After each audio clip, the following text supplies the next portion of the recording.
ओम नमः शिवाय। अंधक का तप, शिव द्वारा अंधक का वध। भगवान द्वारा हिरण्याक्ष और हिरण्यकशिपु के मारे जाने के बाद अपने भाइयों के साथ विहार करते समय उसके भाई अंधक से बोले, हे अंधे, तुम्हें राज्य से क्या काम? हिरण्याक्ष तो मूर्ख था, जो घोर तप द्वारा तुम जैसे अंधे कुरु को पुत्र रूप में प्राप्त किया। तुम राज्य अधिकारी नहीं हो सकते, क्योंकि दूसरे से उत्पन्न पुत्र को राज्य अधिकार प्राप्त नहीं हो सकता। सनत कुमार जी बोले, हे व्यास, भाइयों की बात सुनकर अंधक को बड़ी ग्लानि हुई। वे अपने मन को किसी भांति संतावना देकर वन में चला गया और घोर तपस्या करने लगा। इस प्रकार कठिन तपस्या करते करते अपने शरीर को सुखा डाला और अंत में स्वयं को अग्नि में होम करना चाहा। तब ब्रह्मा जी प्रकट हो बोले, वर मांगो। तब भगवान को प्रसन्न जान अंधक ने कहा, हे प्रभु, जिन लोगों ने मेरा राज्य छीन लिया है, वे सब दैत्य मेरे सेवक हो जाएं। मुझ अंधे का अंधत्व मिट जाए, मैं देखने लगूं। इंद्र आदि देवता मेरे अधीन हो जाए। दैत्य, शत्रु, नारायण, सर्व में शंकर तथा अन्य किसी प्राणी से मेरी मृत्यु ना हो। तब ब्रह्मा जी बोले, हे अंधक, कोई ऐसा प्राणी ना अब तक हुआ है और ना आगे होगा जो मृत्यु से बच सके, इसलिए इसके अतिरिक्त और कुछ मांगो। तब अंधक बोला, आप अपनी जन्मदात्री जननी के प्रति मैं राक्षसी प्रवृत्ति के प्रभाव से कामासक्त हो जाऊं, तब मेरी मृत्यु हो। अंधक की इस याचना को स्वीकार करके ब्रह्मा जी बोले, हे अंधक, तुम्हारे सारे सकाम वचन पूर्ण होंगे। अब तुम अपना अभिष्ट कार्य शुरू करो। इस प्रकार वर प्राप्त कर ब्रह्मा की कृपा से नेत्र वाला होकर शक्तिशाली अंधक अपने नगर को लौट आया। वरदान प्राप्त करके आया हुआ जान सभी दैत्यों ने अंधक को राज्य समर्पित कर उसके सेवक बन गए। इंद्रादि देवता उसके कार्यकर्ता बन गए। इस प्रकार वरदान के प्रभाव से उसने संपूर्ण त्रिलोक पर अपना राज्य स्थापित कर लिया। वह बल और पराक्रम से मंदात होकर धर्म कर्म में विमुख हो गया। उसके राज्य से वैदिक विधि का पूर्णतः विनाश हो गया। हे व्यास, अंधक के 3 मंत्री थे, दुर्योधन, वेदस और हस्ती।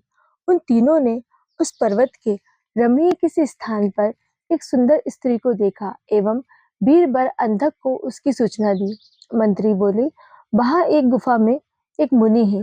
वे बड़े रूपवान हैं एवं उनके मस्तक पर चंद्रकला अपनी छटा बिखेर रही है।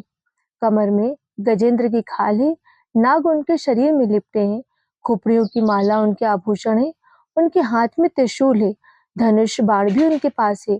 उनके साथ एक बंदर मुखधारी सेवक भगवान शिव एक भयंकर पावन वन में चले गए एवं पाशुपत व्रत के अनुष्ठान में तत्पर हो गए।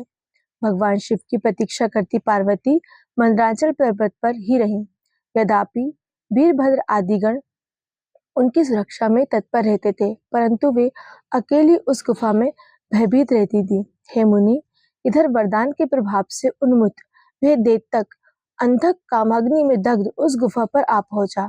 वहां वीरभद्र आदि शिव गणों के साथ पुनः बहुत भयंकर युद्ध हुआ।